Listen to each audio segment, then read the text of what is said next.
Well, one thing that I didn't think was going to happen, which is happening right now in 2021, is I never thought that someone would get on the stand, tell on everyone around them, all the people that helped them, do a little bit of, time served, come out and be a popular rapper. But once again, here we are with Tekashi. 2020.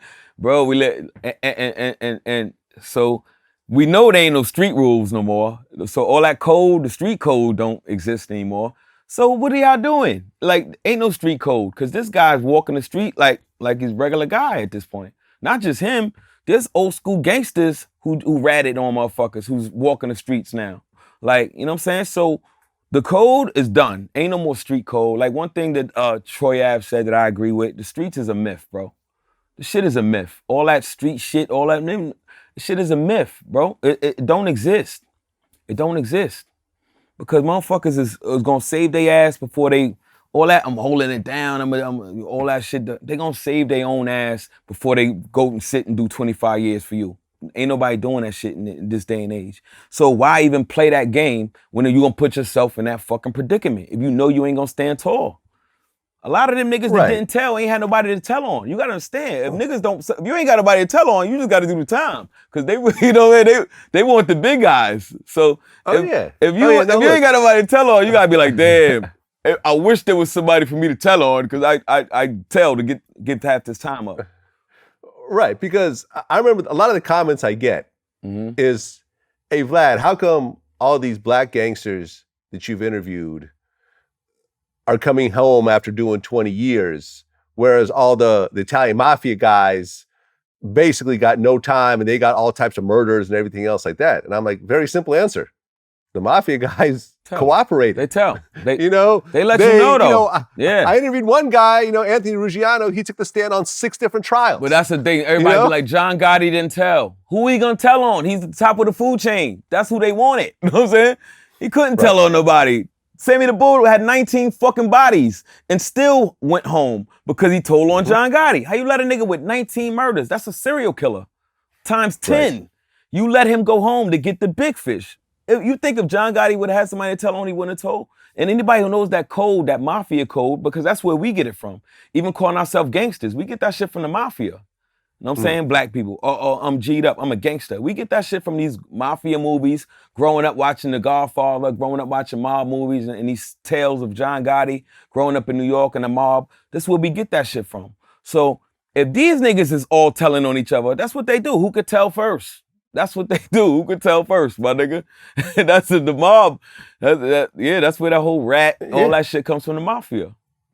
Right, and if you really think about it, right, you and I are grown men at this point. We're not in our 20s trying to prove who's the toughest or whatever else. Like, if you really think about it, and I've interviewed hundreds of dudes that have done prison time, that have done, sold thousands of kilos, that have killed people, that have done every kind of crime you could possibly think of. But at the end of the day, if you don't tell, right? And I've interviewed a lot of these guys who never told, who did their time. When they come home after doing all that prison time, after losing out on raising their families, after all the money they put aside and put in people's names and so forth before they left and put people in position, when they come out, nobody's in good shape when they come out. No. There's no reward for any of these guys. None. Like, Nothing. Okay, a couple of dudes, man, he's solid. You get a couple of comments and DMs about how... That's all you get. That's it. He kept it that's tall. all you get. That's all you get. He kept it tall. That's it. That's the reward. There's no, here's 100,000 that we put aside for you for not telling. Yeah. Here's some job position that's ready for you because we respect your character.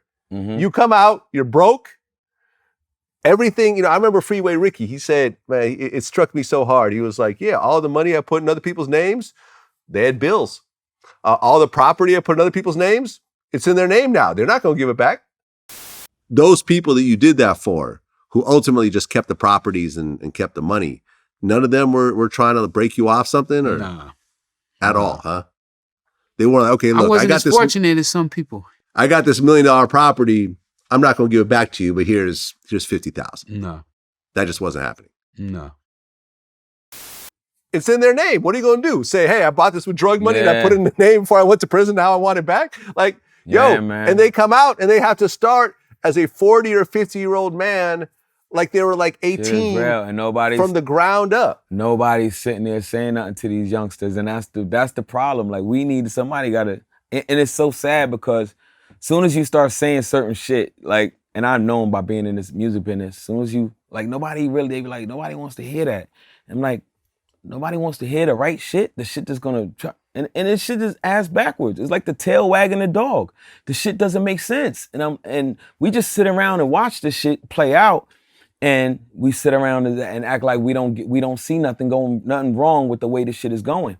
And because of money fucked us up. Money is a fucking dangerous thing, man. Like, the shit that to us, money's the end all be all. And I've been around a lot of rich, miserable people, and that let me know that money is not, I mean, people with real money, like, you know, people with real wealth, and be like this, ready to fucking blow their own brains out because a woman broke their heart. You know what I'm saying? Like, you would think, oh, I don't get my heart broke, I'm rich as a motherfucker. Nah, you human. And this is the shit that we don't tell it. Like, money's not the end all be all. You still gonna fart, you still gonna shit, you still gonna get crust in your eye when you wake up. I don't care how rich and famous you get. You human. You might could get more materialistic shit, but that ain't gonna make you happy. And I hate when people say, yo, that's because you ain't made enough money yet. But I had enough money where I've had enough for me to make, I feel like I had a lot of money and I wasn't happy. I was like, damn, I could have went and got any car I wanted, any house, anything that I wanted to do, and I wasn't happy, Vlad. You know what I'm saying? That shit, I wasn't happy. I lost my boy died. I was fucking there crying for all that money didn't mean shit. When I gotta go to my man's funeral and shit like that, like when you, bro, we all gonna encounter pain and broken hearts in our life. And that's the shit that builds character, man, of enduring pain and how you treat other people. That's what I think measures who a man is, how he treat other people, not what he got and not all of that other shit. And we need to teach this shit in our schools, in our community. Like, we don't have, when I hate the word black community, because community means common unity. If we don't have a unity, we don't have a community. If there's no unity, if we'll kill each other because of what block a nigga live on, or where he grew up, or what color he likes to wear, or what he call himself.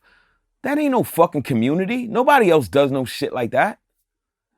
Nobody else does that shit. It's the dumbest shit we kill each other for. Fuck that nigga dissed my dead home, he dissed my op. That's my op. Why is he your op? Why? Because he's from this neighborhood and you from that neighborhood, and he grew up around this, and that's it. That's the end. That's the bottom line. This man ain't do nothing to you. Nah, that's the op. Those are the ops. And the shit is to the point where these are babies. Out there in Chicago, these kids don't even think about growing old at this point. They don't look towards their future. I go out there with JoJo and I talk to these kids. I've been sitting with these kids and be like, y'all niggas don't want to grow old. They like, we don't, nigga, they live for the moment. They live for that day, every day. And I'm like, this is a fucking crazy way to live. SpotemGottem. Look, they just clapped up that SpotemGottem kid. And ironically, got shot like 5 times. Yeah, he got shot 5 times. He survived. But your name is SpotemGottem. Think about that name, SpotemGottem. Meaning when I see you was on site. I spot him, I got him. And they spotted his ass and got his ass. If this don't slow him down, right? You just escape death. If this don't slow you down and make you rethink your whole shit, then this shit is sad, Vlad. Like, this shit make me want to cry sometimes watching these young kids, man. It makes me want to cry because these kids they babies, bro. They don't understand. This ain't a video game, my nigga. You can't put another quarter in and start over. Once you dead, it's over. Yeah. And crime is selfish, man. Because these kids who's out here pulling them triggers, they don't think about that kid's mother. They don't think about you taking somebody's baby, taking somebody's sibling, taking somebody. It's so selfish. All you think about is your reputation. Oh, niggas gonna think I'm crazy.